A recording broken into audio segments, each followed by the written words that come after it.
ఇవాళ ఏ ముఖం పెట్టుకుని మీరు సిగ్గు లేకుండా జనం సొమ్ముతో 1700 కోట్లు పెట్టి రామారావు బొమ్మ పెడుతున్నారా అని అడుగుతున్నాను.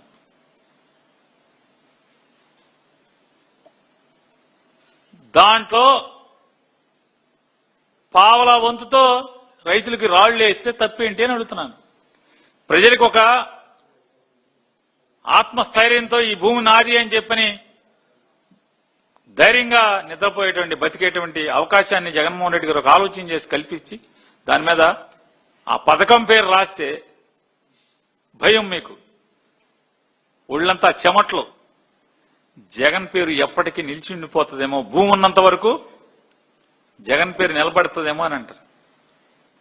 ఏంటంటే ఆ రాళ్లు పీకి ఏం చేస్తారని ఒక తుంటర విలేకరు అడిగాడు. ఆ పీకిన రాళ్లు ఏం చేస్తారని, అవన్నీ గ్రామంలో పోగేసి గ్రామస్తులకు ఇచ్చి ఏదో ఒక వాడుకొని గుడి కట్టుకోండి అని చెప్తా అంట. నేను ఈ డార్లింగ్ మంత్రి గారిని ప్రశ్నిస్తున్నాను. నేనంటలా ఆంధ్రజ్యోతి మీకు అన్ని రకాల అండదండలుగా ఉండి మిమ్మల్ని జాకిలి పెట్టి లేపుతున్నటువంటి ఆంధ్రజ్యోతి రాధాకృష్ణ గారే మిమ్మల్ని డార్లింగ్ మంత్రి అని మిమ్మల్ని గుర్తించారు. మరి ఆయన గుర్తించాడు కాబట్టి నేను కూడా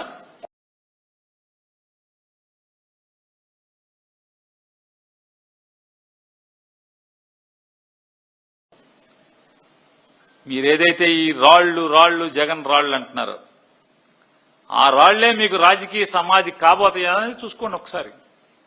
మీరు రైతుల పొలాల్లో జగన్ ధైర్యాన్ని ఇస్తూ, జగన్ ఆత్మస్థైర్యాన్ని ఇస్తూ ఇచ్చినటువంటి ఈ సరిహద్దు రాళ్లే మీకు రాజకీయ సమాధికి ఉపయోగపడతాయి అనేది కూడా, సమాధి కడతారు ప్రజలు ఆ రాళ్లతోనే. మీరు చెప్పారుగా, గ్రామం మధ్యలోకి తెచ్చి జనానికి ఇస్తాం, రైతులకు ఇస్తాం ఇన్ని రాళ్లు, మీరు పీకి ఇచ్చిన రాళ్లతోనే రాజకీయ సమాధి మీకు కడతారనేది కూడా గుర్తెచ్చుకోండి. మీరు మళ్ళీ మాట్లాడుకుందాం 2029లో. ఇవాళ ఇంత ల్యాండ్ టైటిల్ యాక్ట్ గురించి ఎన్ని విషపు మాటలు మాట్లాడుతున్నారు. ఈ రోజుకి జగన్మోహన్ రెడ్డి గారు అన్ని రకాలుగా ల్యాండ్ టైటిలింగ్ యాక్ట్ ద్వారా ఒక భరోసాని, లేదా ఇతను సర్వే సిస్టమ్ ద్వారా జగన్మోహన్ రెడ్డి గారు ప్రవేశపెట్టిన సర్వే సిస్టమ్ ద్వారా ఒక అద్భుతాన్ని ఎంతో మంది వేణోళ్లు పొగిడారు. ఈ సర్వే ఆంధ్రప్రదేశ్ రాష్ట్రంలో జరుగుతున్నటువంటి సర్వే భారతదేశంలోని మిగతా రాష్ట్రాల మొత్తం నుంచి కూడా వచ్చి ఇక్కడ నేర్చుకుని ఇక్కడి నుంచి అన్ని ఫోటోలు వీడియోలు పట్టుకుని వెళ్ళి ఇక్కడ తర్ఫీదు పొంది మిగతా రాష్ట్రాల్లో ఆచరిస్తున్నారు. దీన్ని మీరేమో విషం గక్కుతున్నారు. నేను మీకు అందరికీ మళ్ళొకసారి చెప్తున్నాను, ఎవరైతే ఈయన చెప్పినటువంటి అసత్యాలు, జగన్మోహన్ రెడ్డి గారి వ్యక్తిత్వాన్ని హననం చేస్తూ దూషణ మాత్రమే చేసి అసలు విషయాల్ని మరుగున పరిచి నిజాల్ని చెప్పే ధైర్యం లేకుండా నిన్న అవాకులు చెవాకులు పేలినటువంటి అనగాని సత్యప్రసాద్ గారు నేనేమంటున్నానంటే, నిజాయితీగా మీ పరిశోధన, మీ అభ్యాసం, మీ అధ్యయనం కేవలం చతుర్ముఖ పారాయణానికి మాత్రమే కాకుండా పరిమితం చేయకుండా మీరు విఘ్నులు, చదువుకున్న కుటుంబాల నుంచి వచ్చారు. ఒక్కసారి మీ డిపార్ట్మెంట్ మీద కూడా శ్రద్ధ పెట్టి దాన్ని కూడా పారాయణం చేయండి. రెవెన్యూ డిపార్ట్మెంట్ ని, సర్వే డిపార్ట్మెంట్ ని, స్టాంప్స్ అండ్ రిజిస్ట్రేషన్ డిపార్ట్మెంట్ ని కూడా ఈ పారాయణాన్ని కూడా అధ్యయనం చేయమని చెప్పని మనస్ఫూర్తిగా మీకు హితవు చెప్తూ, చంద్రబాబు ఇంకో మాట మాట్లాడాడు. చంద్రబాబు నాయుడు గారి కాలి గోటికి కూడా జగన్మోహన్ రెడ్డి గారు సరిపోడు అని చెప్పాను. చంద్రబాబు నాయుడు గారి కాలు గోరెప్పుడు మీకు చూపించాడా? ఎవడన్నా చూసినోడు ఎవడన్నా ఉన్నాడా అని అడుగుతున్నాను. దేవుడికి కొబ్బరికాయ కొడతా, దేవుడికి దండం పెడతా, దేవుడికి పూజ చేస్తా కూడా బూట్లు వేసుకుంటారు కదా ఆయన.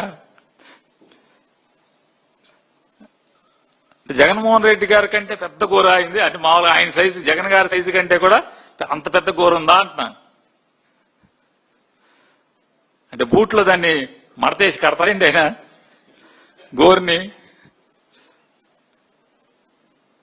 కాలి గోడికి సరిపోడంటే జగన్మోహన్ రెడ్డి గారు 5'6", 5'7" ఉన్నాడు.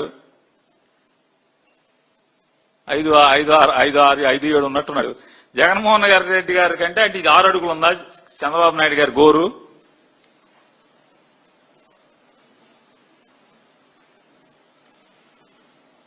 కాబట్టి డార్లింగ్ మంత్రి గారు కాస్త ప్రజల బాగోగులు, ప్రజల యొక్క అవసరాలు, దేవుడు నీకు ఒక అవకాశం ఇచ్చాడు.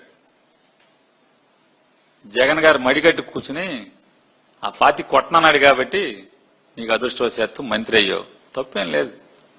మంచి పేరు సంపాదించుకో, స్టేట్స్మెన్ గా ఎదుగు. బూతులతో అసభ్య పదజాలంతో చంద్రబాబు నాయుడు గారికి పరమానంద భరితుని చేయటం కోసం, నీ మంత్రి పదవిని కాపాడుకోవటం కోసం ఈ అసభ్యకరమైన పదజాలాలతో మాట్లాడే కంటే కూడా రెవెన్యూ డిపార్ట్మెంట్ ని, రిజిస్ట్రేషన్ డిపార్ట్మెంట్ ని, సర్వే డిపార్ట్మెంట్ ని చతుర్ముఖ పారాయణమంతా కాకపోయినా అంతో ఎంతో కాస్త అటు ఇటుగా దాన్ని కూడా భావించి అధ్యయనం చేసి మంచిగా మాట్లాడుతూ వాక్చాతుర్యంతో వాస్తవాలు మాట్లాడుతూ దేవుడు అవకాశం ఇచ్చాడు కాబట్టి ఎదగమని చెప్పని జనం దృష్టిలో అద్భుతమైన మంత్రి అని చెప్పి, అనగానే అనేవాడు అద్భుతమైన మంత్రిరా అని చెప్పి, ఆంధ్రజ్యోతి రాధాకృష్ణ అన్ని తప్పుడు మాటలు రాస్తున్నాడు. అతను డార్లింగ్ మంత్రి కాదు, 5 స్టార్ హోటల్లో పైరువీలు చేసే మంత్రి కాదు, మంచి యోగ్యుడు అని చెప్పి అనుకునేట్టుగా ఆంధ్రజ్యోతి రాధాకృష్ణ గారి పాలి ఇరిగిపోయేట్టుగా ఆ టీవీ ఛానల్లో డబ్బా మీద రేకేసి గీకినట్టుగా మాట్లాడేటువంటి ఒక వాయిస్ ఓవర్ ఇచ్చేటువంటి ఆ మాటలన్నీ కూడా తప్పుడు మాటలు అనేట్టుగా, మీ మీద మాట్లాడినటువంటి మాటలని తప్పుడు మాటలు అనేట్టుగా రుజువు చేసుకునేలాగా ప్రవర్తించమని చెప్పని హితవు చెప్తున్నా.